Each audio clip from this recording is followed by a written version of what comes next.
I would like to acknowledge the traditional custodians of the unceded lands, skies, and waterways on which Deakin students, staff, and communities come together. But we pay our deep respect to the ancestors and the elders of Wurundjeri country, where we are located here today. Today's seminar concerns a very timely topic of generative AI in feedback.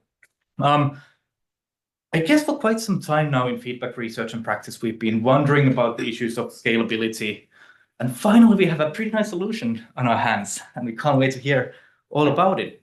This wonderful tool, generative AI, that some of you might have heard about during the recent years, provides us some very crucial, exciting new ways of thinking about providing effective feedback on scale, or engaging students with effective feedback dialogues at scale. And at the same time, as a teacher, you might have been familiar with this almost an existential crisis inside of you in terms of students engaging with GenAI, perhaps in ways that they do not engage with you as a teacher. So there's something quite interesting going on here. And I can't wait to hear more about it from our wonderful three presenters. We have Dr. Thomas Corbin from CRADLE, research fellow. We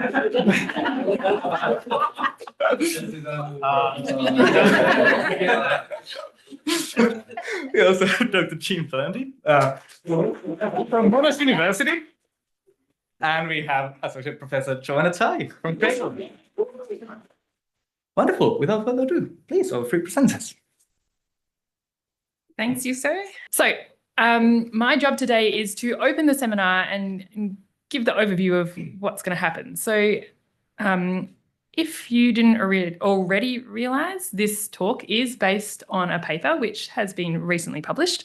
The QR code for the paper is there on the screen, and it is open access, so hopefully you should be able to get to it wherever you are.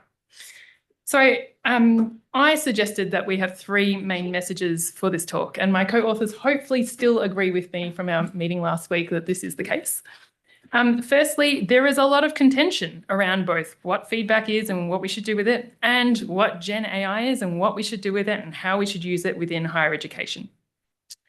So what we're doing today, we're not claiming any absolutes about which side you should be on or what's totally great about it or, you know, what's really terrible.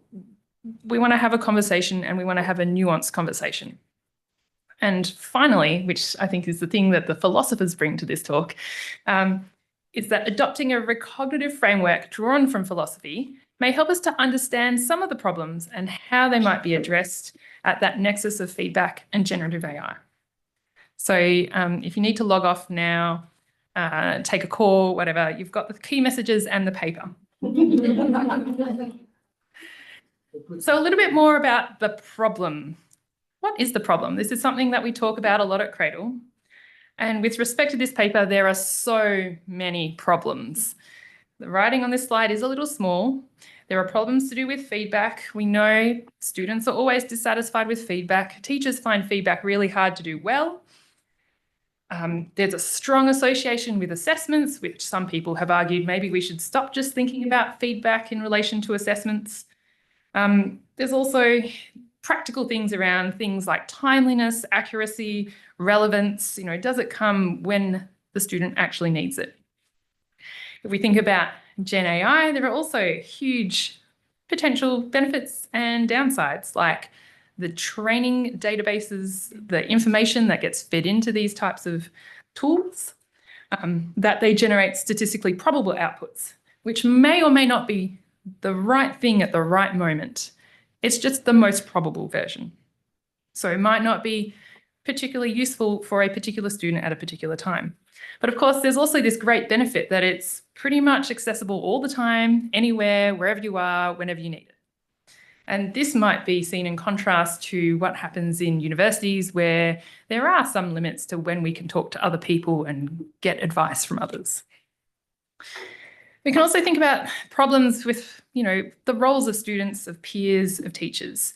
We're increasingly squeezed for time. You know, it feels a lot, and I know not just in Australia but around the world, there's maybe more of a customer-focused system of what happens and expectations that are oriented to the exchange of goods rather than joining communities. The fragmentation of teacherly roles, splitting up the lecturing from the marking, from what happens in tutorials. How does this change what happens amongst people, and particularly with feedback? And post-COVID phenomenon, the way that students engage with higher education is also changing. We're seeing more hybrid stuff, particularly at Deakin. We know we've always had a long tradition of supporting students studying from wherever they are. But I think these sorts of feelings and ways that people engage in higher education are sort of rolling out across the sector.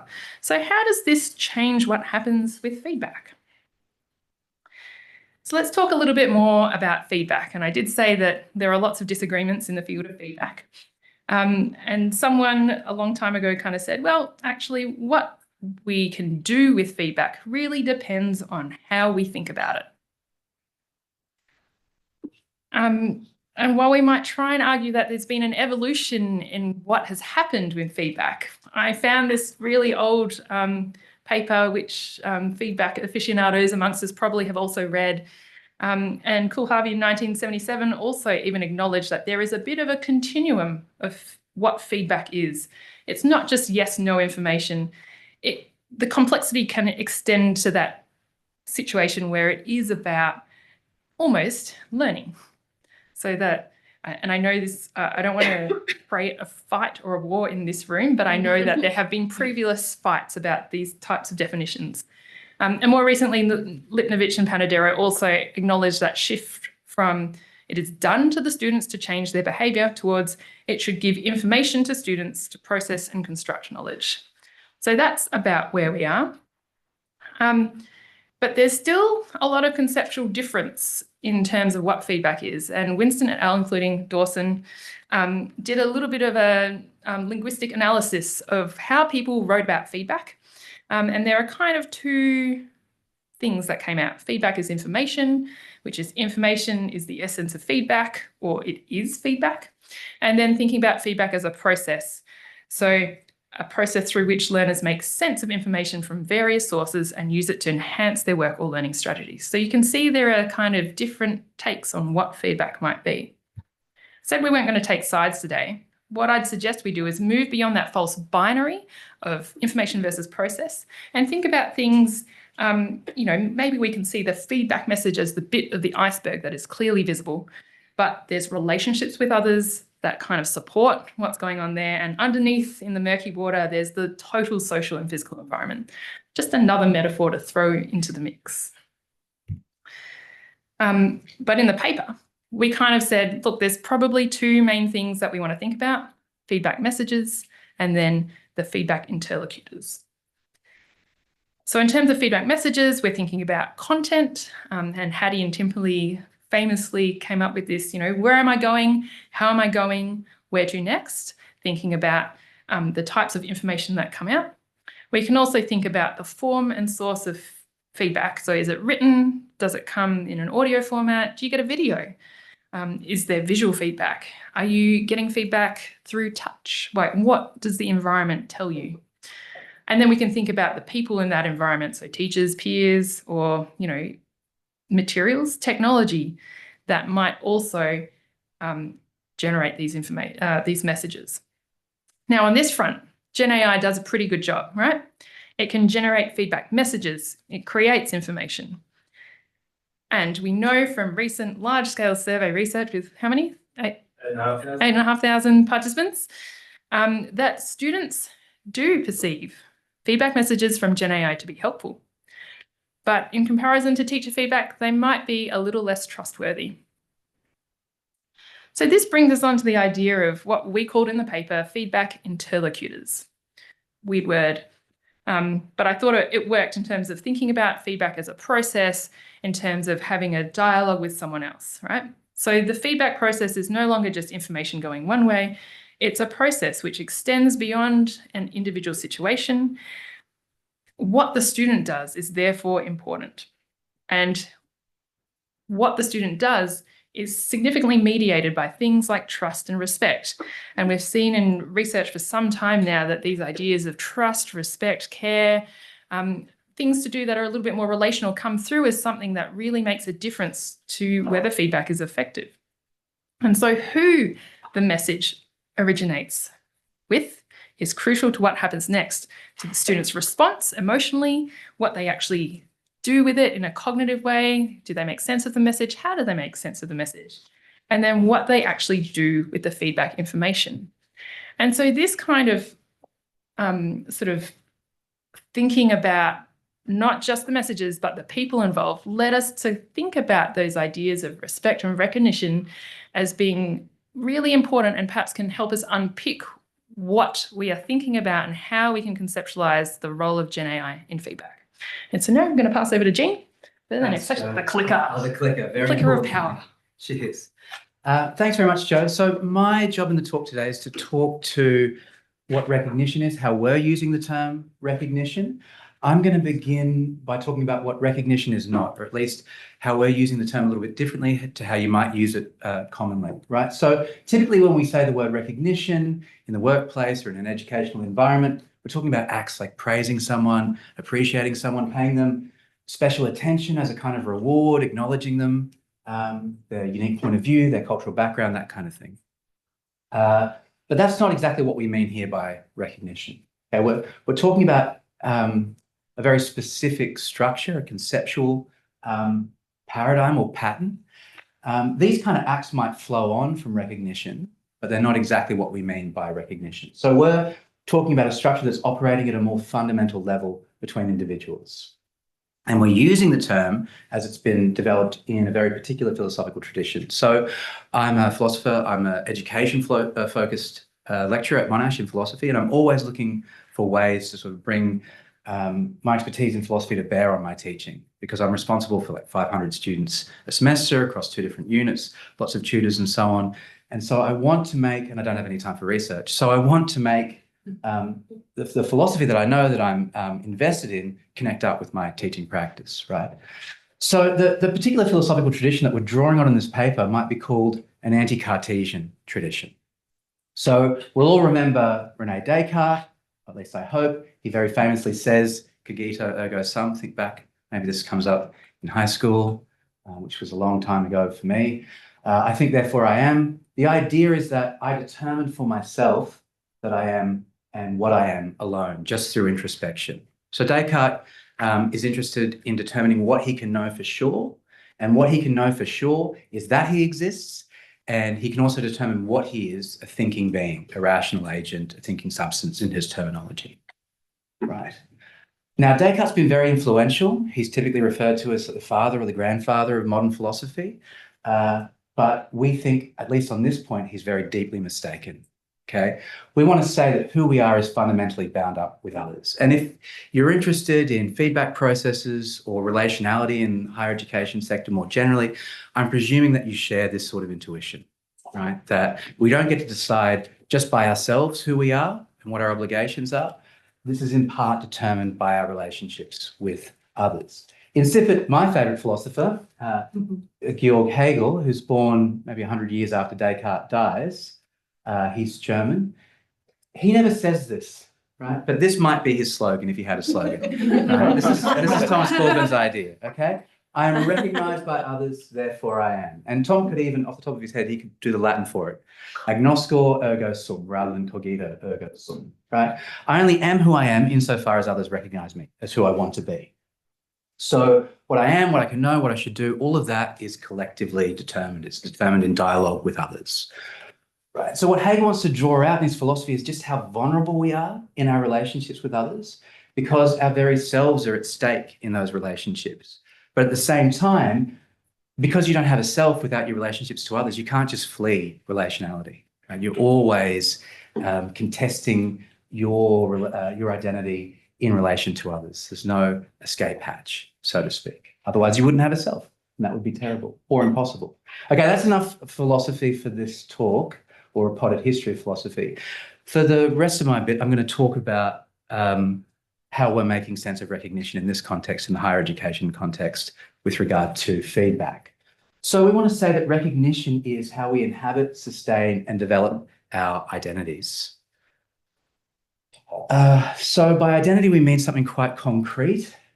Our identities are social roles or statuses that confer real entitlements and concrete responsibilities. Don't worry too much about the word entitlement. I know typically we say of someone they're entitled when they're arrogant. That's not what we're saying. That when you take up a social role, like let's say you're a student at a university, that comes with certain entitlements in the sense of things you can now do that you couldn't do before. Right, so now you have library access. Now you have access to an online learning platform. Now you're entitled to ask your tutor questions during class. You're entitled to email the unit coordinator. But it also comes with responsibilities, right, that you have to turn your work in on time and so on. The idea is, and this is why it's something concrete, we only exercise our agency through an identity. Right? It's only insofar as we take up a social role or status with its entitlements and responsibilities that we can genuinely act at all. Right? So Hegel's quite committed to outside of a social role or status, we don't really have an identity. You might push back on that idea, but the idea is that you're only genuinely acting, right? Exercising some agency. Yes, right. So you exercise agency through, and there's lots of different ways I know in the literature of determining what an agent is or talking about agency. This would be the Hegelian way of talking about agency. So that leads me to the basic structure of recognition. The idea is something like you can only be who you take yourself to be if your identity is recognized by others, right? And in turn, you have to recognize those others as capable of recognizing oneself in turn. So that's a bit complicated, a bit nuggety. But you can just think of an example, right? Let's say you take yourself to be a world expert on the philosophy of recognition, for example. Actually, that's a bit too meta. Let's say you take yourself to be an expert in higher education. I don't take myself to be an expert in higher education. I'm just starting. But let's say you did, right? The entitlements and responsibilities that come with that status, world-leading expert in higher education, you only get access to those or can really genuinely inhabit those entitlements and responsibilities and that identity if others recognize you as such. But it can't just be anyone who's recognizing you as such. It has to be others that you recognize as in a position to assess your expertise, right? So as much as I love my dear old Nana, who's now 90, she refers to me as a philosopher, right? But sadly, her recognition can't make me a philosopher, right? As desperate as I am for that status, right? And those entitlements and those responsibilities, right? I just don't recognize her as having the expertise to recognize me in that social status, right? Okay, so that's the basic idea. Here's another example to try and put some more meat on the bone. So just imagine you're I know it's a 20-something individual in 2025, the horror, okay? And you've decided to enroll in undergraduate law because you identify with the profession, God knows why, right? So you see yourself as someone who would be successful as a lawyer, perhaps No because... offense to any lawyers. I did a law degree and I don't know why, right? I think I saw myself as someone with the grades to enroll in law and that's as far as it went, right? But for a lot of people, it's like, okay, well, my mother was a barrister, my father was a solicitor. I see myself as the kind of person who, or I really like crime procedurals on TV. I see myself, or I really like wigs, right? I see myself as that kind of person, okay? But as a student, once you've enrolled, you can only really inhabit that identity as a future successful lawyer, that professional identity, right? Insofar as you're seen that way by your teachers. And in turn, you have to recognize your teachers as having the expertise to recognize you by assessing, in the broadest sense of that word, your contributions, right, to class time, your written assessment, your oral performance, and so on. Right? And you're not going to be successful as a student, you're not going to be successfully exercising your agency as a student if you don't recognize your teacher's expertise, right? If you don't kind of buy into that dialogue with them, or if you just ignore everything they say, right, you're not going to be able to develop your capacities in that identity. But it goes back the other way for teachers, right? So teachers have to recognize you as entitled to recognize and assess their expertise, right? At least they ought to. So their expertise is at least in part dependent, not just on their peers, but of students' recognition of it, right? And in the case of the legal profession, I mean, so many students end up as peers of their teachers, right, sooner or later. So that's an example I hope kind of builds the concept out a little. We also have a diagram, which is a bit much, I have to say, but it's my diagram, so I have to own that. Just say you're a student right, you come with entitlements and responsibilities, right, when you enroll. So again, entitlement to use a library, to access online learning, to ask your tutor questions. You also have responsibilities, but they're conferred on you by being recognised as having that status, not only by teachers, but by university staff in general, right? To exercise your entitlements and responsibilities as a student, to exercise your agency through that social role, well, you have to, in turn, recognise that your teachers have entitlements and responsibilities vis-a-vis you, right? So if I want to be a successful student, I have to recognise that my teacher is entitled to and has a responsibility to provide me with feedback on my work, right? And if I'm a teacher, in order to exercise my responsibilities as a teacher, I also have to recognise the entitlements of my students. So my students are entitled, that's the way I think about it, to quality feedback from me. And I'm not exercising or satisfying my responsibilities as a teacher if I'm not satisfying the entitlements of my students. They're kind of owed good feedback from me. That's my responsibility as a teacher. So I mean, I guess this is obvious or should be obvious, right? These are reciprocal roles and they don't make sense alone. The entitlements and responsibilities of a student refer back to the entitlements and responsibilities of the teacher and vice versa. Right. So when I first started reading the higher education literature a couple of years ago, it struck me that recognition really does help to make sense of a lot of the things that we talk about in higher education research when it comes to feedback processes. So Tom will talk about this a little more in terms of trust and dialogic relationships and that kind of thing. But it's often said that students are especially vulnerable in feedback processes, right? Because in higher education, we often say students are trying on new identities in a new context, and especially importantly, they're trying on professional identities. And according to this recognitive framework, we can say that, well, teaching and feedback, what that's doing is confirming or disconfirming an identity, right? You see yourself as a future lawyer, right? And this feedback goes directly to your self-understanding, right? Your professional identity in this case, okay? So students are, in a sense, themselves at stake. Their very identity is at stake, or at least one of their identities, right, is at stake in teaching and feedback. And as Axel Honneth wanted to argue as early as 1996, by looking at empirical psychological literature, not being recognised as who one wants to be recognised as is psychologically harmful, can be very psychologically harmful. So recognition, the recognitive framework, already gets us thinking about, I think in a deeper way, about the vulnerability of students in feedback processes. I'll leave it here and hand over to Tom. Thank you very much, Jim. How's everyone feeling after all that? Was a lot. It's a lot for me. And I'm a PhD in philosophy, but it was great. My hope is at this point in time, you're confused.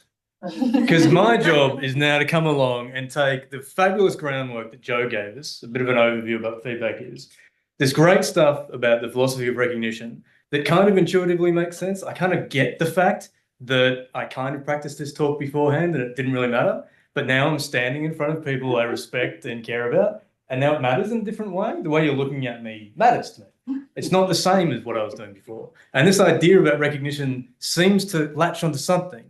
But what the hell's it got to do with GenAI? What the hell's it got to do with feedback? How can we actually do anything at Deakin with this kind of information? That's why I love my job.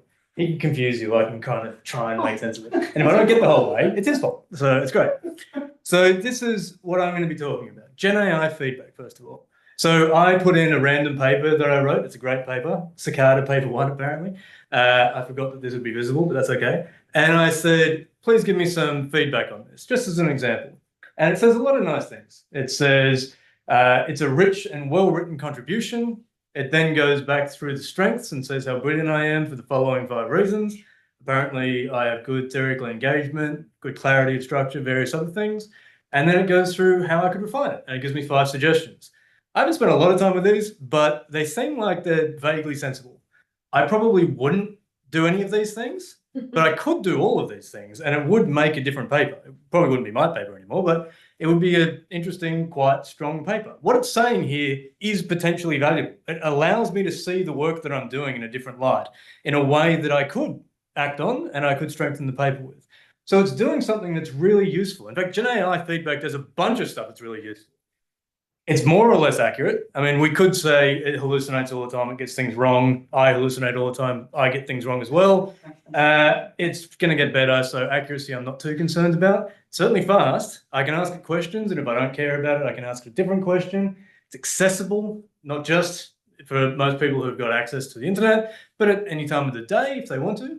It's always positive. If you notice, you ask it stupid questions and it goes, that's a bloody brilliant question. And you go, yeah, it kind of was a brilliant question. It's also private. Like when I go to Phil, my boss, with an idea of a paper I've been working on, I always go, oh, I shouldn't have shown him that. Wait until my contract's renewed, Tom. Wait until your contract's renewed.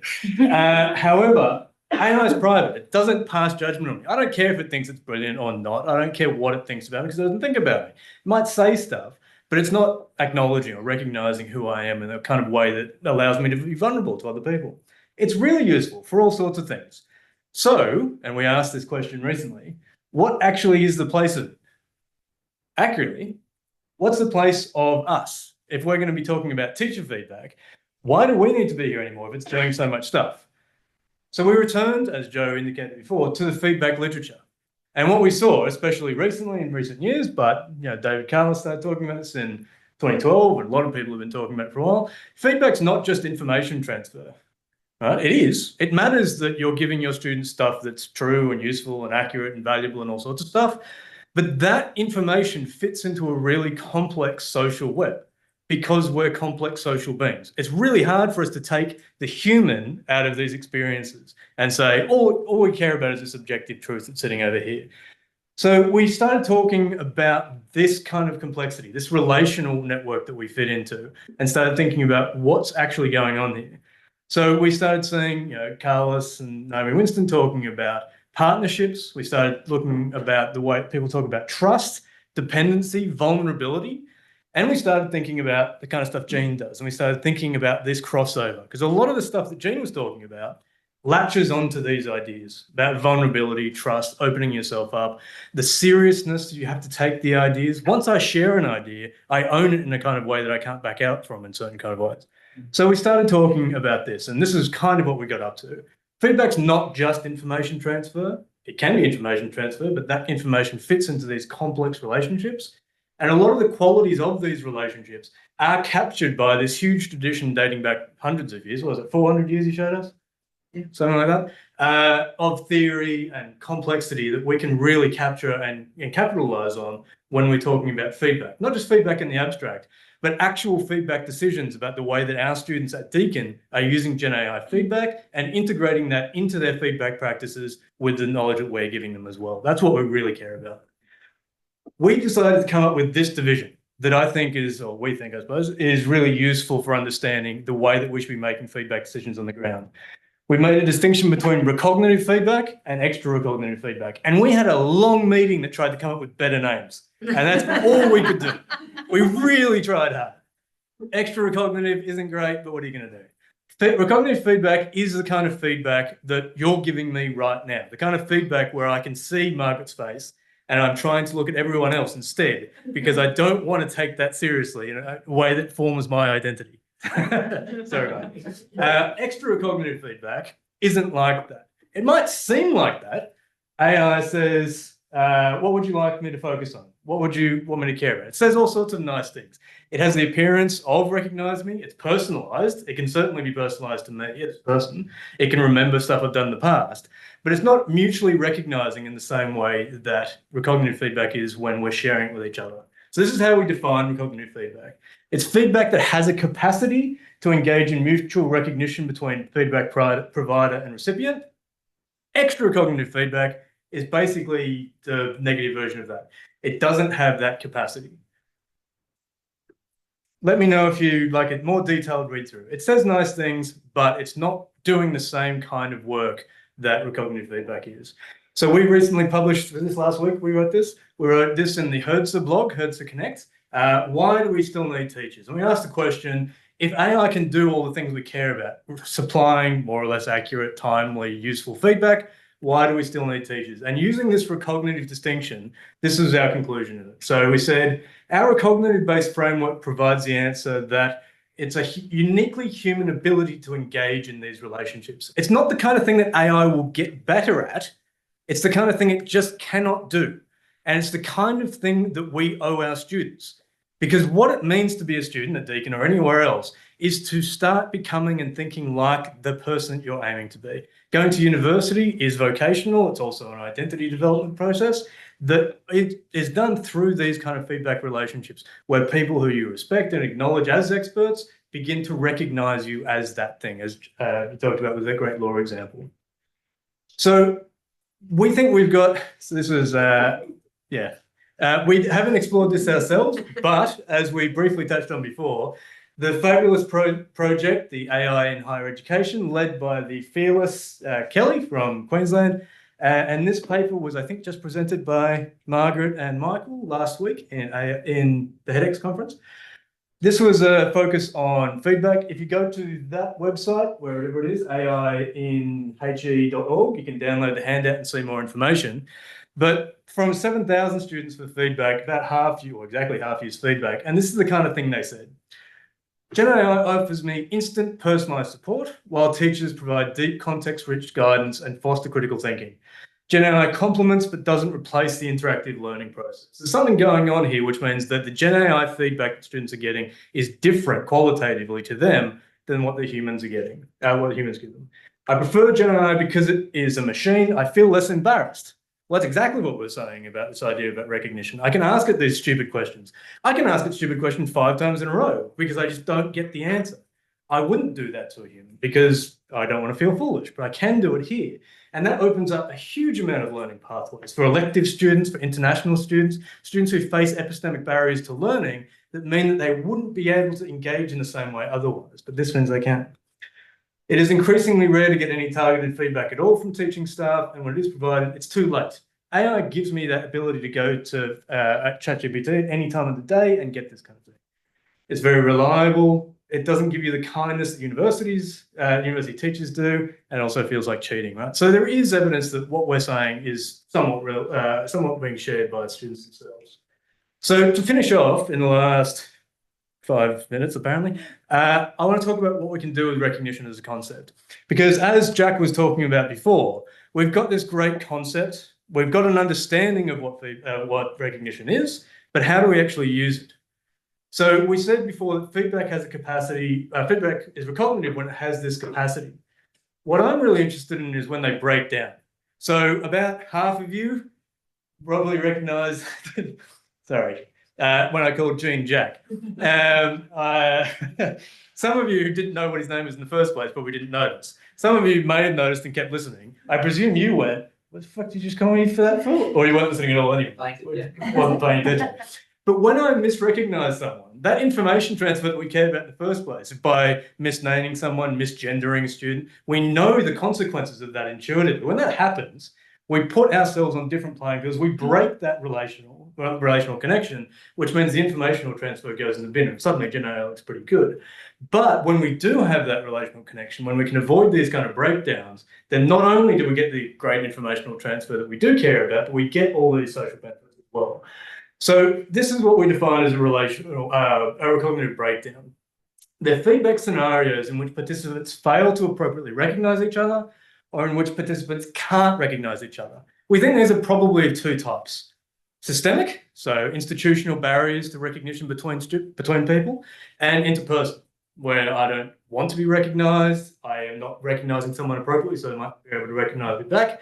But we think we can categorize these and then look to the institution, we're in Deakin, and see where these barriers might be and how they might be able to be overcome so that we can improve student feedback practices. So these are some very general ways of thinking about this recognition, either personally or systemically.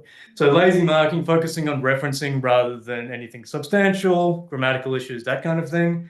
Poor communication, just breaking it down, calling someone by the wrong name, not taking people seriously, just ignoring feedback, outsourcing marking, disconnecting the teaching people that the student knows, the ones that they've built up that authority and that respect with, and then suddenly marking is being done by someone else entirely. Misnaming, misgendering, submarine students, because one thing that's really crucial, I think, in our framework that we perhaps haven't hit hard enough is recognition is not just for students, it's for us too. This is all mutual.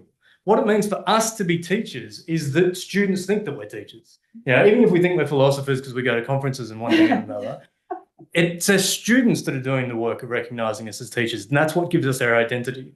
And when that recognition's failing from the student perspective, that matters to us. It deeply matters to us.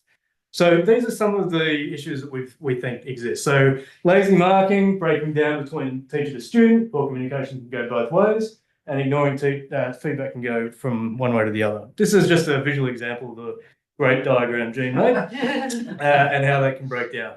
I know I'm over time, so just one example to finish off. Here's one case. We often talk about peer feedback as being great. Peer feedback in the literature is deeply confusing.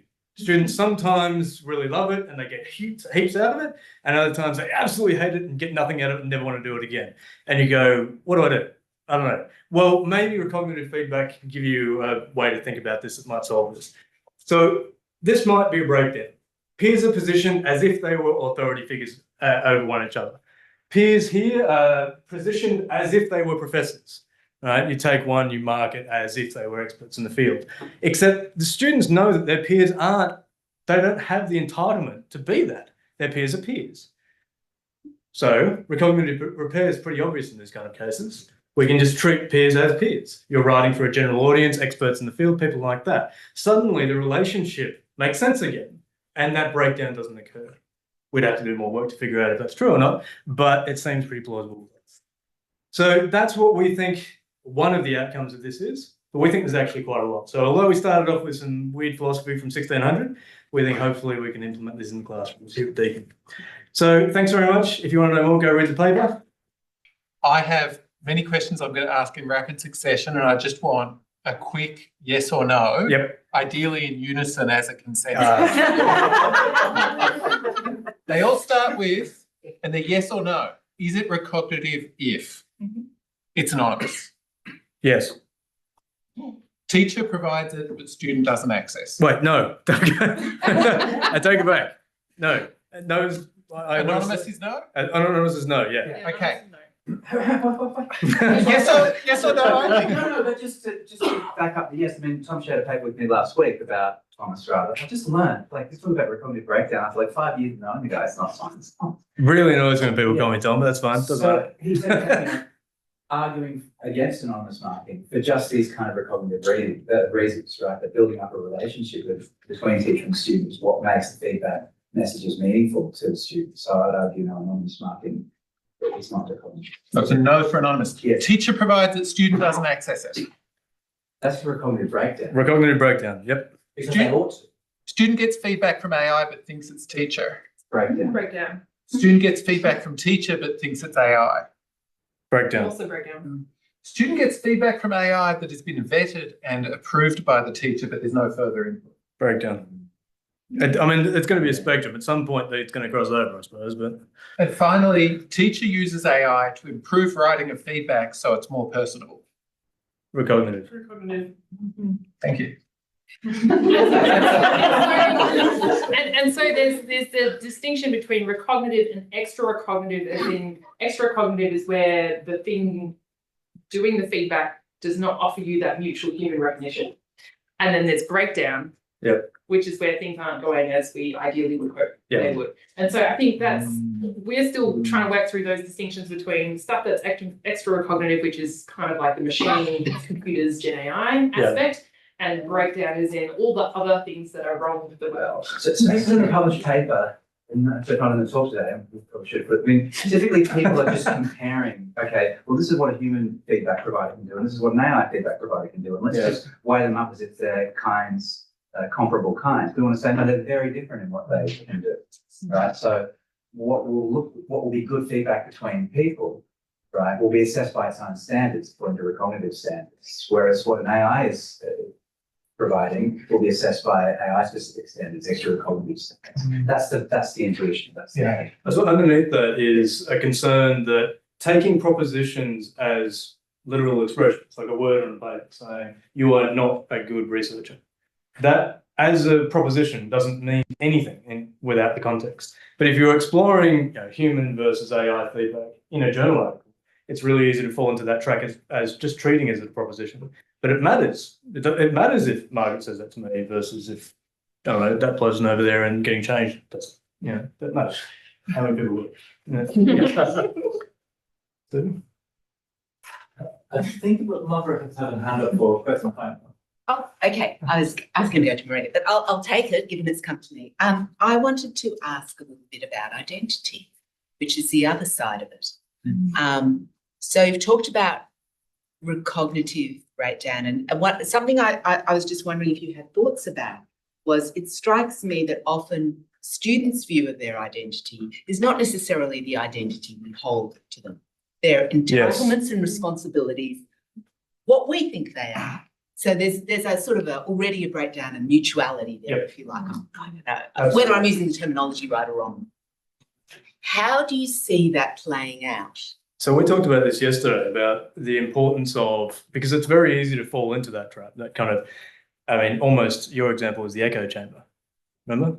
We did talk about this, right? Yeah. It wasn't a dream. No, it was It's very easy to start thinking about yourself. Like I can think that I'm doing something really well and I can internalize that and that seems great. Or I can have a view shared by others in a select group. So you might have extremist views that suddenly get recognized within small bubbles. Having those, like those views that I hold myself that might not be shared by other people, like I think the world's run by lizard people, or whatever, some sort of view like that, or I am a lizard person. Those kind of views. Let me finish, and then you can tell me why I'm misinterpreting your question. Your facial expressions are visible to everybody else. Okay. Those views matter when they're appropriately acknowledged mutually between the kind of people who are entitled to make the decision, to recognise you in appropriate ways. Yourself, you can do it. It's just that you don't have it doesn't work in the same kind of recognitive fashion. I think another part of this sticky thing around identity is how much of the identity means that you do the things you're told to do. So I'm thinking now about students who are going to submit work late, or I'm not going to turn up to the lecture. I'm going to go drink beer on the lawn because that's what students do. And so how much of that is also part of it? And so we can't actually, like, I recognize you as a student because you passed out on the lawn. That's also part of being a student and being mutually recognized perhaps by other students. Not saying that alcohol is a good way to solve any problems, but you know, in my student past, this is part of the phenomenon.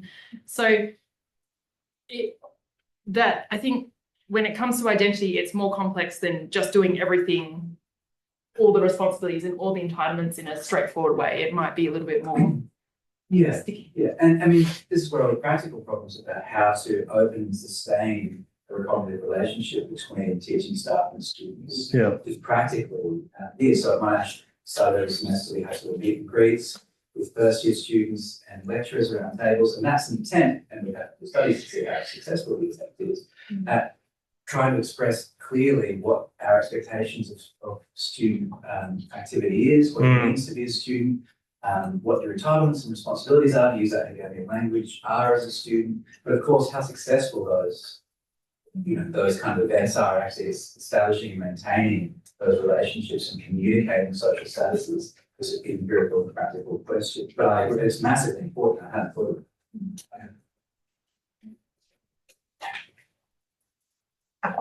it. So all of the examples that I was looking at there had to do with the student being recognised as a student in the student role, except for misgendering, which made me start thinking about other identities. So from that equity perspective, we all hold multiple identities as humans. And so the teacher may recognise the student as a student in that role, but what happens when they don't recognise their other identities? So, for example, the gender example obviously is one of those, but also, for example, Indigenous students as experts in their own lived experience and their own cultural knowledge. How does that play into this picture? Absolutely, that. And the other example that sprang to my mind was accessibility issues at university as well. Recognitive breakdowns of those sorts, separating them into spheres, saying as student, as identity X, identity Y. I don't think that's possible or helpful. I think it's just a thing. Like the majority of the time when we're dealing with students, we're dealing with them as students, but they're not just students, they're people as well. And everything when it comes to recognition fits into that barrier. It's inappropriate for us to recognise them as certain kinds of people, but it's very appropriate for us to recognise them as others, to say this, for example. Whereas it's inappropriate for us to recognise them as, I don't know, close friends or relationships in certain kind of ways that we might not want to have. And I think all of that's bound up in what we're doing in a really crucial way with it. Yeah, and I think what that question goes to show is that actually doing it well is going to be very tricky, and very tricky if you don't know your students as more than just a bunch of a string of numbers and a artifact that's been submitted for assessment. Or if they don't know you. And if they also if they don't they turn know up and suddenly the lecturer is someone else, or if they just don't know who you are, or especially in more compulsory style units, where their identity might not be already tied to being invested in that kind of subject. I think that's really important. So to be clear, what you're saying is that if, for example, a teacher doesn't recognise the student's gender as what they identify as, then they're not appropriately recognising them as a student, because I think they as a person, that's all one thing. And suddenly it's not just impersonal, it's all the stuff that all that information, like the big boring stuff that we really do care about fundamentally, suddenly that's off the charts. Like if I go into a class and I've got a student who would like to be recognised as female and I just refuse, how successful do you think I'm going to be at teaching them about the Napoleonic War?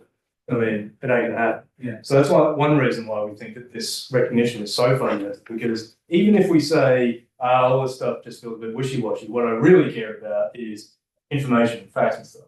Well, fine, but you still need to get the other stuff right in order to get there. Otherwise, any kind of relationship which is dependent on learning that information is off the table. It just doesn't exist. Just to throw a philosophical spanner, I agree with all of this, just to throw a philosophical spanner in the works, right? You know, we do inhabit different identities. I agree, that's a really good question.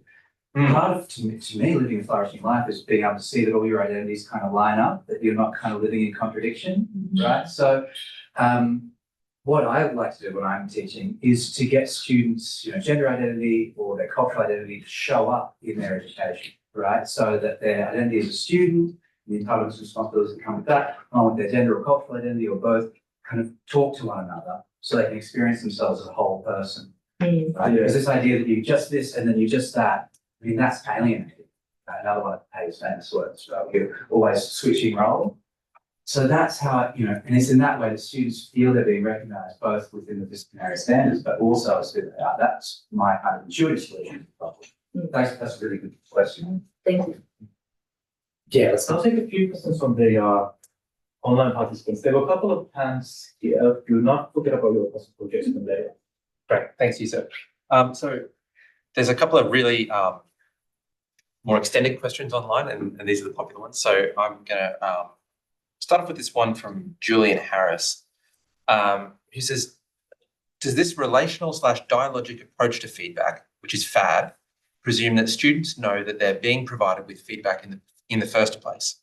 Speaking with some educators, the feedback literacy of many new uni students is relatively underdeveloped and requires explicit introduction. This then reifies or reinforces a hierarchical relationship between teacher, feedback provider, and student, feedback recipient. I might pass it over here, but for me, that question raised, it's actually the misrecognition or the barriers to recognition, the breakdown cases, which are the artificial ones. You kind of have to work hard in an institution to create circumstances where people don't recognise each other. I'm being recognised by a lot of people now, and no one thought about it. It's just what we are as humans. Our identity is not negotiable. I can't just opt out of it and say, I don't want it. I mean, you can refuse to be acknowledged by certain people, recognised by certain people, because it's stressful, it's hard. I mean, I saw someone mention just in the chat, getting students to talk to us is hard. Yeah, of course it is. It's really stressful being put in that position of admitting, ignorance or showing up and those kind of things. These are not easy. We're not suggesting there's easy solutions to this, but at the same time, in terms of kind of the artificialness of the environments, I think it's almost the opposite. But maybe that's just not. So, and I read this. I had the benefit of reading this question earlier, so I've been thinking about it for a little while, and it's a great question.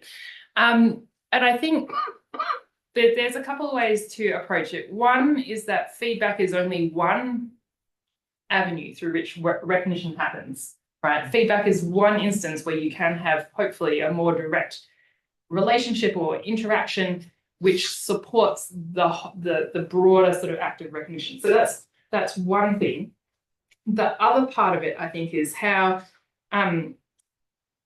students understand or identify particular things as being part of a feedback interaction. And I think that's perhaps what Julian's question is also asking about. It's like, what happens if students don't actually see that feedback is happening?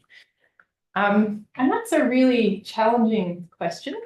And one that, you know, at CRADLE we've been talking about, well, what happens in this situation? What do we do for a long time? And if we're approaching it from this idea of recognition and breakdown, it is perhaps another instance of where breakdown is happening because people aren't recognizing, look, that there is no actual identification of the particular act that is happening that puts people in relationship with each other.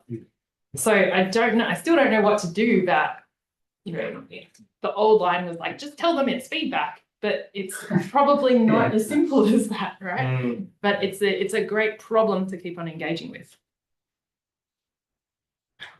Great, thank you. I'm going to move to a question from James Bedford. This was the first one to come in, and James typed, apologies, a bit of a philosophical question, but couldn't help it. Does anyone apologise for philosophy?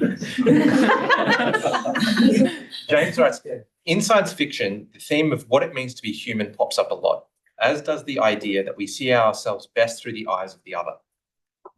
The Matrix explores this theme particularly well. In terms of your paper, it highlights that recognitive feedback between humans is vital for developing self-understanding. Given that AI provides extra-recognitive feedback and lacks what we would typically define as a human element, what might be the potential longer-term consequences for students' academic identity if they increasingly receive feedback from AI instead of people? So it's a great question, Dr. Bedford. One thing that we're thinking about is work integrated learning, right? So, and that's, you know, seeing oneself, to go back to the law example, right? Seeing oneself as a lawyer, right, means being seen as the kind of person who can be, who can act in the right ways in those real social settings. Sorry, Jack, I'm going to talk to you as, they've got to recognise someone, right?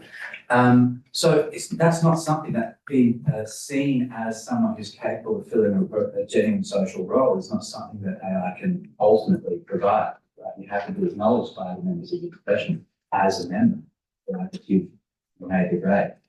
It doesn't look like AI, even though it can pick up and find the details of case law, actually give you that lived feeling of, okay, I'm a member of this group, right? My body and mind can act in the appropriate ways in the appropriate setting.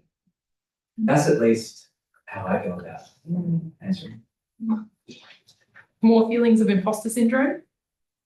But, Yeah. like, you know, if your identity is formed, well, we're not saying that you can have a mutually recognitive relationship with AI, but if more of your identity is informed by information from AI versus humans, then does that make you feel different about your role in the world? Absolutely. And I mean, AI is programmed to be friendly. There's a paper, I can't remember the guy, but it's, you know, AI has a sycophantic bias because it wants us to keep using the AI, right? So that, you know, it's likely to indulge long term your kind of fantasies about who you are, right? Which for some people who lack recognition, who don't have recognition from friends and family, et cetera, you know, lean on AI as a crutch, as a kind of photo recognition, right?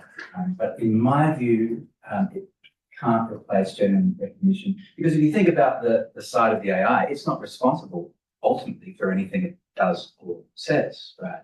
So when someone recognizes you or assesses you, says, okay, well, you're not who you think you are who you think you are, they're responsible for that decision, right? They've taken ownership of that decision to recognize you or not recognize you. AI is not responsible in the same way. So it's a one-sided relationship. That's my worries about it philosophically. Not to mention these empirical questions about sycophants and bias and that kind of thing. I think at this point, it is time for us to end the more official part of the seminar. please do stick around for 34 minutes of continuing with this. Those questions, and again, the ones who had your hands up a moment ago, please do not forget about your questions. Now it's my time to thank our wonderful presenters. Thanks so much. And before I let anyone go, let me just remind you about the next CRADLE seminar called Why Authenticity Matters, Helping Students Find Meaning and Value in Assessment, which is held on, and this is what I forgot, the 4th of June on a Wednesday at 2 p.m. by the CRADLE Fellow, Dr. Tim Chambers. Wonderful. At this point, if you have any arrangements, please don't feel obliged to stay, but I reckon we still have quite a few remaining questions. And I think you've been waiting for at least 15 minutes. So Oh, thank you. It kind of follows on from James's question, which is about going down a scary rabbit hole of parasocial relationships with AI. And you sort of said AI can never become more human, but perhaps we can recognise AI in human ways, like people falling in love with chatbots or providing friendly, you know, being a friend to elderly, lonely people. And I'm wondering about. I think it's kind of the same kind of question. Either you can be, even if it can't recognise you in its practice, you're recognising it as recognising you. Yeah, I've been thinking about that a bit. Someone said the other day that the argument that we're providing doesn't work for the same reason that Amazon became so successful, because everyone was saying, well, what people really want is good customer service, and this faceless conglomerate that just turns up and drops it at your door, they'll never take it, because people really want to be recognised and have that warm feeling. And then suddenly Jeff Bezos taking over the world and whatever happened.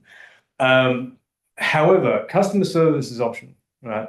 Customers might want to go water skiing or use whatever. They might want to do a whole bunch of other stuff. It's optional in a way that recognition isn't.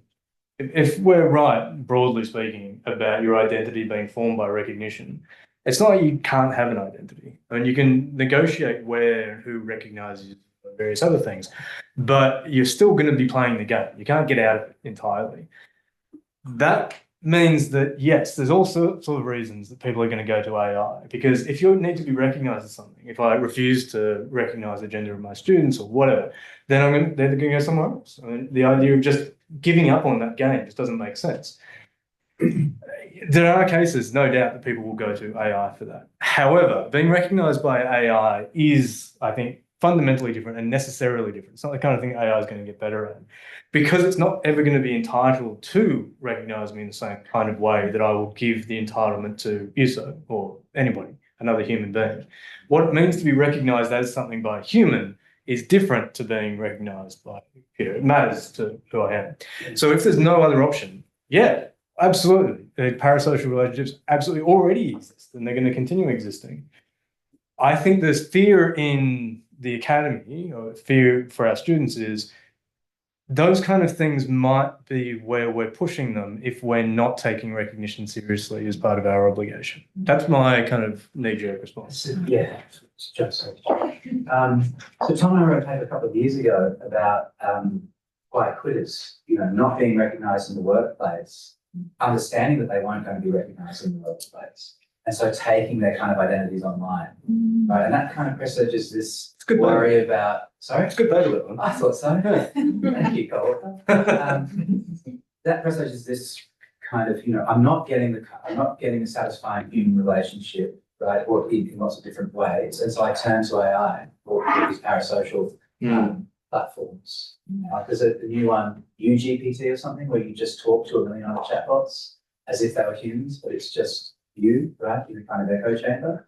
You can understand why someone would turn to that to make up for deficiencies in their relationships with other human beings in work or in education and family, romantically, et cetera, et cetera. But I'm going to say that there's something, because of the qualitative difference, there's something deficient about the recognition that AI provides. And a lot of people will disagree with me there and say, no, provided you feel that you're being recognised, you're being recognised. And I know that I can start to sound tonalistic at this point, but I don't think it's the same no matter how someone can feel at any given moment about their relationship with a robot. Thanks. Yeah, it's a great question. Yeah, I really appreciate this new analytical tool you've brought to understand feedback. And I think it's got a fantastic contribution to make in how we do feedback processes more effectively with human beings. I'm a bit worried, though, that you haven't answered the question which is in the title of the seminar. That is, what is the role of GenAI in effective feedback? So you've demonstrated the limitations of it. We answered it in the paper. The paper does that job. Yeah, we forgot to mention that. We got excited about all the breakdown stuff. I thought about that on the train. I was like, I should put that bloody sandbox into that. Sorry. Yeah, it's in the paper. It's a really good part of the paper. You should go read it. Do you want to summarize or shall I? I can remember one of them. We came up with. So I guess the premise, therefore, is if GenAI cannot do the recognitive stuff, what is the extra-recognitive space in which we can make the most benefit out of its existence? And the main idea comes back to that, I'm gonna look silly in front of my lecturer kind of idea. But I can ask AI these things and it won't make a judgment about me or who I am or what I do or how smart I am or what grade I'm going to get at the end because I've just asked another dumb question. And so it's that idea of the sandbox where students can go and try things out, to have multiple goes, to have a play around, so have a little bit more latitude in what they do with a GenAI tool before perhaps getting to the stage of maybe asking someone, a real human, the refined version of a question, or and I guess we could extend this to situations beyond sort of just feedback on essays to workplace feedback situations. Don't know quite how to ask my supervisor this question. I'm going to go workshop it with a tool, chatbot. It's going to help me craft the language in a way that's going to save my face, that's going to help me develop my identity, and then I'm going to go use that with a real person. So it's kind of in that developmental space that we think that it could be really helpful in sort of like, before recognition is required. So that was one of the examples we used where this is almost scaffolded into a kind of recognitive framework of feedback. But another example we gave was stuff that doesn't need to be recognitive, is that opens up space for recognitive feedback. There's all sorts of feedback that, Jane, you're about to start marking now. I bet you're going to get a 200 email that say, what referencing style should I use? Plus or minus 10%? Those kind of encounters do take away a lot of, as someone who was a full-time lecturer, it takes a lot of your day and it takes a lot of time away from others in your work, like talking to students. So as well as that kind of scaffolded into recognitive one, we also talked about the way that we could take advantage of that extra recognitive kind of thing. Stuff that doesn't really matter recognitively. That opens up space for recognition as well. And it really means we can say, everyone, do not focus on spelling and grammar. GenAI has probably got that covered for you in a million different apps in a million different ways. Nobody needs to correct any spelling or grammar mistakes. And what I want to hear about are your ideas and how it reflects you and your thinking about the world and where you see yourself and where you're going, right? And that's the kind of engagement. We really should put those in the talk. This is a really important part. Absolutely. We really should have mentioned It's on the recording, it's okay. There's one more person from the room and then jump into Zoom. Thank you. I just about the dynamic and the sandbox idea, which I find really, really enticing. And do you see potential amongst students where the sandbox is enough and I don't need to go to the human being in some kind of future? So there's all sorts of cases where that might not only be possible, but advantageous. There's all sorts of times I don't want to be recognized for certain things. So I think that that's definitely possible. The way that we're talking about it, though, with more or less ideal teaching environment, is that, there's all sorts of kinds of things that you might get feedback on, spelling and grammar, that, sure, use AI for whatever. In the sandbox environment where that leads up to something else, i.e. it's a safe place that you can play around with things before going to the real world. I suppose if we thought that you could stay in the sandbox forever, the metaphor wouldn't really work. It's preparatory because it's valuable. If there was no reason that you needed to prepare, i.e. it wasn't embarrassing, it wasn't traumatic, it wasn't whatever, just go out and roll and do it. So I think that the virtual sandbox is that preparatory space. Yeah. So I think that if the degree is sort of vocational, I know philosophy, not history, but other degrees with bigger enrollments trying to sort of vocation. Sooner or later, you're going to have to. It's vocational for you.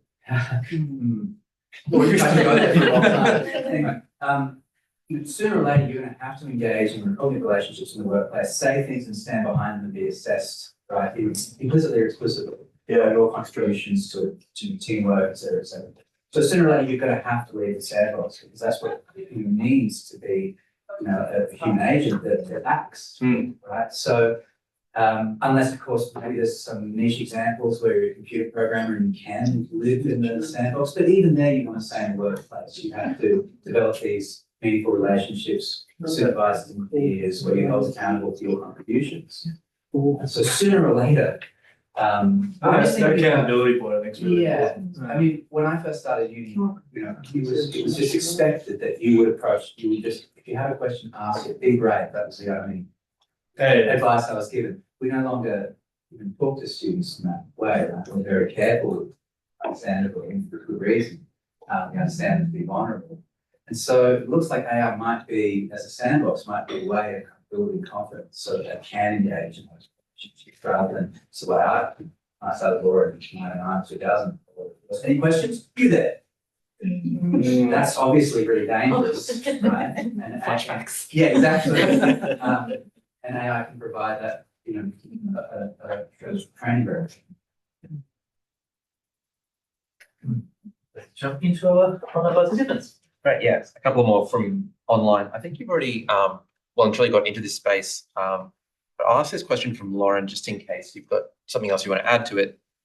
Lauren asks, our students are very reluctant to engage with us regarding their feedback. Do you see a place for students requesting GenAI feedback themselves and then hopefully having, again, a hopefully informed conversation with us as the educators? Yeah, that's precisely what we're trying to get to with the sandbox. So like a coaching role for the educator instead of being the other way originator of the information? Is that, I've just gone and maybe transformed that idea a little. So say GenAI is the first step in a feedback cycle, and then what happens after that is then you take that information to someone and discuss it with them and you make meaning of it together. Is that, I don't know, there's some cool ideas to come out of there. So yeah. I might move to this question from Joseph. Joseph Davies says, super interesting work. Thanks for sharing. I wonder to what extent we need to alter our feedback for learners receiving feedback in a second, foreign or other language. Surely there are key differences between first and second language identities that must be carefully considered for recognition and feedback to truly occur. Thanks again. Oh, no. I like that. Yeah, I mean, it's almost a kind of that's a research project. Yeah, there's too many damn concepts as it is, but recognitive transfer is great. I really like that one. Like the idea that you could have meaningful recognitive feedback that's inaccessible and then make it accessible. This is, you started off this, but I asked. So it must be a fabulous question. Yeah, I like that a lot. I think I'm on board with that. I don't know what to make of it. I really like it. I don't want a new concept there. Well, yeah, here's a new concept. I mean, but it's out there, right? You distinguish between AI as a tool and then AI as a tutor. And, I won't hold Joe or Thomas to this, but I strictly speaking, I think that ChatGPT or GenAI just can't be a tutor, strictly speaking, because tutors take responsibility for what they say on something. You just can't hold ChatGPT accountable, right? In the same way that you can hold human being accountable. Strictly speaking, I don't think it can be a collaborator either, because when you work together on a team, right, you hold each other accountable, right? Like Joe's like, Gene, where's your slides? Right? You just can't, AI can't be, if we're going to take the word responsibility seriously, it can't be responsible. So I don't think, strictly speaking, you can be a tutor or collaborator. It's a great tool. And here's a perfect example of it being a great tool, right? Transferring inaccessible recognitive feedback into a medium or a language that makes it accessible. I think that's, that's where I like to see it. Right? Those kind of things. Let's take one more. One more online. This question is from Alex Farazuli. Super interesting work. Thanks so much. What about the extra-recognitive feedback breakdowns and repairs? How do we find those and how do we address them? Let's write a paper together, Alex. Yeah. That's next on the list. We're working on the recognitive breakdowns. Next, I guess, is extra recognitive break. Like this, Yeah. this is a work in progress. So we haven't finished thinking about this stuff. So I think, input comments from other people is really valuable to help us, test out all those edge cases. What's important, Let's say, extra-recognitive feedback, I think GenAI is a really powerful tool. Your tools have their own standards for use, right? Tools can be alienating, tools can be, fit for purpose, et cetera, et cetera. So they're kind of different criteria for, how we think about extra-cognitive success and extra-cognitive breakdown compared to recognitive breakdown. Well, I've just come up with that now, 3 copies that'll do it to you. Tom might not agree, but we'll thrash it out at some point. Yeah. Still around 10 to 13 minutes left. Anyone? I'm going to ask, is the food there? Yeah. We have got a couple more online. Yep. Food's there. Okay. I was still thinking a bit about the sandbox idea, and I was wondering, do you have any thoughts about the risk of especially young people to stay in the sandbox and never get out? So they, with regard to social media, for example, they're so used to communicating with computers, but not like they really interact with and ask a question to another human being might be like more frightening. So I thought there might be a risk in staying inside. How do you get them out? Agree. I think practice is really important. I don't know who I've said this a few times in the past few days. Practicing is really important. And I think the beauty of GenAI is that it does allow a place for practice. And I'm not talking just about typing things into a computer. I saw some pharmacy students at Monash who developed a chatbot where you could practice the OSCE with the thing and it would give you feedback in real time, like audio wise. And so this is the world we're coming to, where I think if we do it right, we can provide good tools to build confidence rather than put people in little bubbles. Yeah, and that's great, and I agree. It's also an institutional question, right? So not to bite your hand in thieves, but like at Monash, we don't have mandatory tutorials on XD, but that means that students can stay, right? They can complete their degree without ever being asked to come to class. So they've got this institutional incentive to stay in the bubble, right? And to drop off the radar completely. And then at the last minute, I've got that assessment due tomorrow night, I'll just chat GPT, right? I feel like we need to have institutional designs that allow for human recognition, human recognition, time recognition to be open and sustained. Getting students in the classroom one way or another is fine, but necessary.